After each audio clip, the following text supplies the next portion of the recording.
This is Matador News, and these are today's headlines. President Obama meets with German Chancellor Angela Merkel. A Minnesota police officer is charged with manslaughter in the July shooting death of an African-American man captured on cell phone video.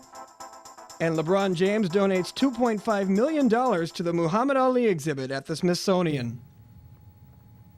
Hello, and welcome to Matador News. I'm Jeanette Contreras. And I'm Daniel Martindale. President Obama is meeting with German Chancellor Angela Merkel today as part of his final round of foreign visits. The pair of leaders released a joint statement promoting globalization. They say the partnership between the allied nations is important to the world's fast-growing economy. Obama also talked about how both nations need to remain active in the fight against climate change. Change only becoming more urgent. Angela and I focused on the need for American and EU leadership to advance global cooperation. Both of our nations were proud to join the Paris Climate Agreement, which the world should work to implement quickly. Obama has called Merkel his closest international partner. Both stressed the importance of the nations remaining linked together even after Obama leaves office. Obama will stay in Berlin today for a summit with leaders from the UK, France, Italy, and Spain before flying to Peru tomorrow. The leaders will discuss international issues with Russia and the situation in Syria. Obama also says he hopes to calm some of the world's fears about last week's presidential election. Director of National Intelligence James Clapper says he has submitted his letter of resignation. The former Lieutenant General of the Air Force signed his letter of resignation Wednesday night. Clapper oversees 17 intelligence agencies such as the CIA, the NSA, and the FBI, among others. The resignation of the principal intelligence advisor to President Obama was expected. Vice President-elect Mike Pence is leading the transition into the new White House. The Trump transition team will also today begin announcing its so-called landing teams who will meet the current agency officials soon. 2 more mass graves have been found near Mosul. Iraqi security forces discovered the sites containing about 250 bodies near the Syrian town of Hammam al-Alil. Police say ISIS militants killed the people and dumped the bodies. This is the same town Iraqi federal police liberated 10 days ago. Another grave site filled with 100 decapitated bodies was found on that very day. Today marks 2 weeks since Iraqi forces entered Mosul to free the city from more than 2 years of ISIS control. U.S. Secretary of State John Kerry says the outgoing Obama administration will fight to ensure President-elect Donald Trump does not withdraw from the 2015 Paris Agreement. Kerry is at the UN Climate Change Conference in Marrakesh, Morocco, making a plea to the incoming president not to abandon future generations to ravages of climate change. Trump has previously called climate change a hoax, and he said he would rip up the Paris Accords, halt any U.S. taxpayer funds allocated to the UN global warming programs, and revive the U.S. coal sector. If he allows through with his promises, he would undo Obama's progress, who made climate change a policy priority. Well, college students across the U.S. have walked out in protest over the results of last week's presidential election. Their aim is to make their schools sanctuaries that protect undocumented students from federal immigration authorities. Students at CSUN, Florida International University, and UC San Diego are just a few campuses fighting for the rights of their undocumented peers.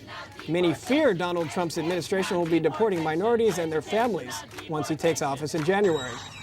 As a result, petitions have been circulating at a number of schools to declare their support for undocumented students.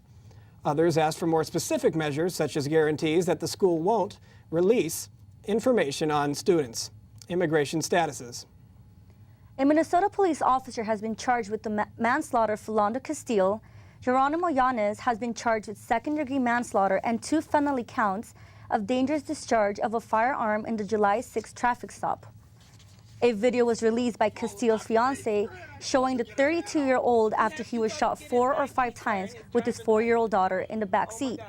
Ramsey County Attorney John Choi says, "It is my conclusion that the use of deadly force by Officer Yanez was not justified, and that sufficient facts exist to prove this to be true. Accordingly, we filed a criminal complaint this morning in Ramsey County District Court charging Officer Yanez with second-degree manslaughter in the death of Philando Castile." Yanez faces up to 10 years in prison if convicted. Michigan Governor Rick Snyder urges all infants and toddlers to get tested for lead poisoning. The State Board of Child Lead Poisoning Elimination is trying to protect children from lead contamination. The board says children as young as 1 to 3 years old should be tested. They also say the service is free to all children under the federal health care law. This initiative is a response to the Flint water crisis that infected the water system back in 2014. The U.S. Labor Department says local factories that made clothes for popular stores like Ross and Forever 21 severely underpaid their workers. They claim that the Los Angeles-based factories paid their workers only about $4 an hour. The Labor Department says it investigated 77 local clothing companies from April to July. They found labor violations in 85% of the cases they looked into. Most of those violations involved underpaying workers far below the state of minimum wage of $10 an hour. The Labor Department says it has penalized the companies and some of their manufacturers. The companies have been ordered to pay more than $1 million in total lost wages to the affected workers. And now let's go to Matador News reporter Lexi Wilson in Studio B with a Blues Project representative to talk about the Beat the Blues Week event. Lexi? Thank you. I'm here with Blues Project member Drew Lucas. Thank you for coming. Thank you for having me. So for the Beat the Blues event this week, what are your guys' goals? So our goals is, in the Blues Project as a whole, is to break the stereotype, break the stigma of mental health and making it okay to speak about. So it's a week-long filled with events, workshops, panel discussions to really raise awareness on campus, the community on campus, and community surrounding. Okay. And the article Political recently stated that therapists and their clients are thrown through a loop with the elections and what the outcome is, and that it's creating a lot of emotional distress. Have any students come to the Blues Project to talk about the election and how they're feeling? I think not as individuals, but as wholes, definitely. I think it really, what the elections are, the result of the elections now of America, it really touches on what the Blues Project is all about, and that's breaking the stereotype of society's supposed norms and making it not okay to talk about certain aspects of whether it be mental illness, race, ethnic cultures, and backgrounds. So I think there is a lot of play to the Blues Project in the current election right now. So yes. Great. And yesterday there was a demonstration for the National Call to Action to create awareness to ensure that CSUN is a sanctuary campus. So have any undocumented students come to the Blues Project for help? Yes, actually they have, particularly just because of the Dream Center. Actually, we have great contacts within the Dream Center, and that really impacts what we're doing here now and making it okay, especially being undocumented and being from a Hispanic background. There's definitely stigmas and stereotypes that go with mental health awareness in the own family. So it's definitely been made aware that there is issues and it needs to be addressed. Great. And what resources do you guys offer for those in distress at this time? So we have free counseling for any CSUN student, a walk-in basis as well, through emergency episodes, anywhere from 8 to 5 through Monday through Friday, and free counseling up until the counselors see fit whether you are okay to continue forward. Great. And tonight you have the candlelight vigil on the Oviatt lawn, and tell me more about that. So yes, actually we have the Project 22 screening from 2 to 5, followed by a panel discussion, and then we have the candlelight vigil, which is pretty much honoring the ones that were lost by suicide, and just kind of paying homage and creating space for the students of CSUN. Okay. Thank you so much for coming. We really appreciate it. Thank you for having me. Now back to you in the studio. Now let's go to Curtis Poindexter with the latest in health. Thanks, Jeanette. More than 300,000 additional people have signed up for Obamacare after Donald Trump's win. Since President-elect Trump has promised to repeal, replace, or arm the law, 1 million people have signed up in order to receive the benefits while they're still available. The sign-up figures are for 39 states where the government runs enrollment and do not include states that build their own systems. Trump and congressional Republicans reassured the nation that they will replace the system in a way that ensures people don't lose coverage. A federal report once says 1 in 7 Americans will face substance abuse issues. U.S. Surgeon General Dr. Vivek Murthy released the first report dedicated to substance addiction. According to his research, over 21 million Americans struggle with addiction and only 1 in 10 receive the treatment. Murthy says that drug and alcohol abuse has a major economic impact and average of $442 billion each year.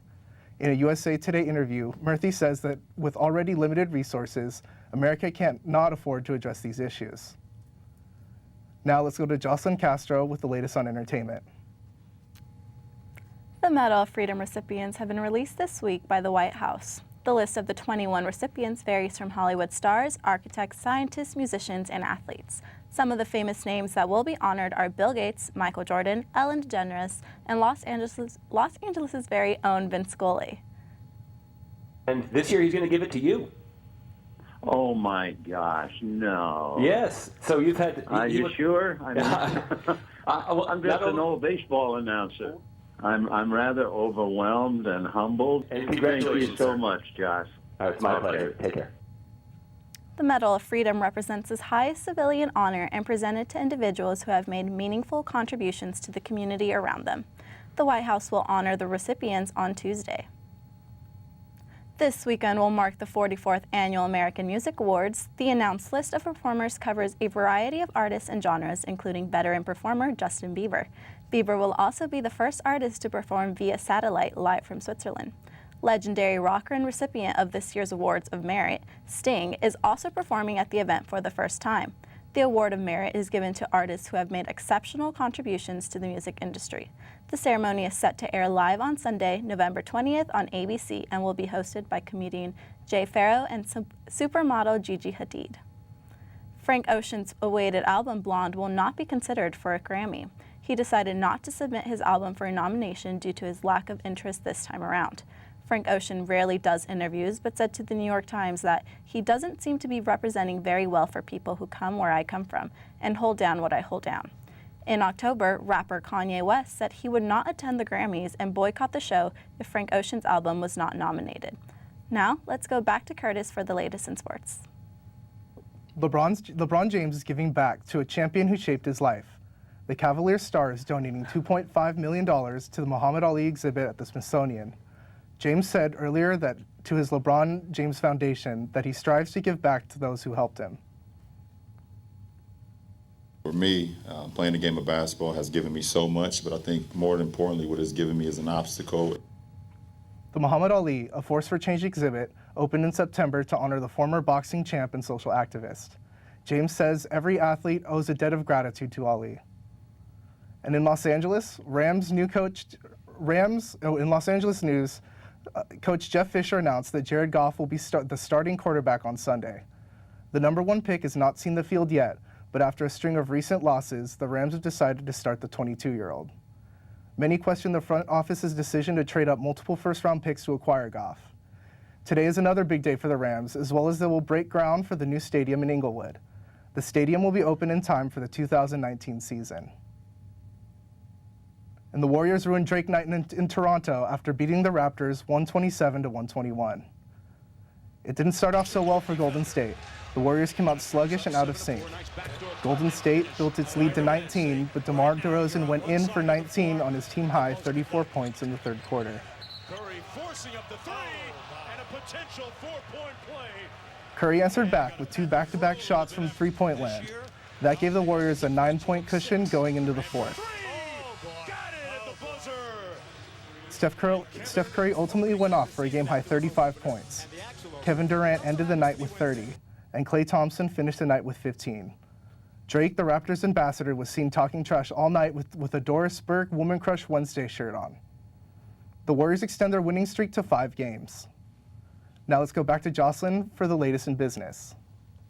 The Airbnb annual conference will take place today in Los Angeles with thousands of hosts from 100 countries. 7,000 people are expected to attend the conference. Celebrities like Gwyneth Paltrow and Ashton Kutcher will be handing out flyers with activists from the community outside of the event. The protesters say Airbnb is taking over apartments that could relieve the tight rental market in major cities. Activists say they want to stop the corporation from what it is supposedly sharing. The Los Angeles Council's decisions will have a major impact on Airbnb. As technology advances, so does the way you can get your food. McDonald's will debut mobile ordering in the United States and in 10 major markets in 2017. The company is planning to expand table service and self-serve ordering kiosks across its 14,000 U.S. restaurants. They are hoping the new format will boost sales across the nation. McDonald's mobile app has already seen 10 million downloads since its launch last year. This company upgrade should benefit McDonald's by making its services more efficient and attracting customers to the shorter lines. Now, let's go to the newsroom with Matador News reporter Jennifer Montiel with the latest on Black Friday.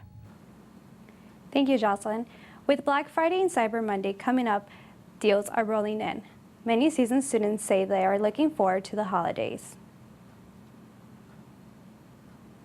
I think people should I guess it's a good deal for people working, but I think people should be safe because I know there's so many accidents going on during Black Friday over the years, and it's just really dangerous. So I think people should just be nice to everyone. I prefer Cyber Monday because it's online and it's you don't have to physically fight with people over something. You can just press a button and then you get it, you know. I think people buy electronics more. Maybe, I don't know, because I buy my electronics during Black Friday or on Cyber Monday just because they're a lot cheaper. As Cyber Monday's popularity grows, so do the savings. Predictions say you can save up to 10% more on Cyber Monday than Black Friday. This is causing physical stores to open earlier on Thanksgiving Day and offering huge doorbusters. Walmart will be selling a 4K Ultra HD Plasma TV for $300, and you can save $400 on a Microsoft Surface Pro 4. Now let's go back to the studio.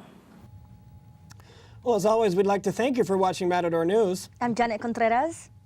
I'm Daniel Martindale. I'm Curtis Poindexter. And I'm Joselynn Castro, and have a happy Thanksgiving.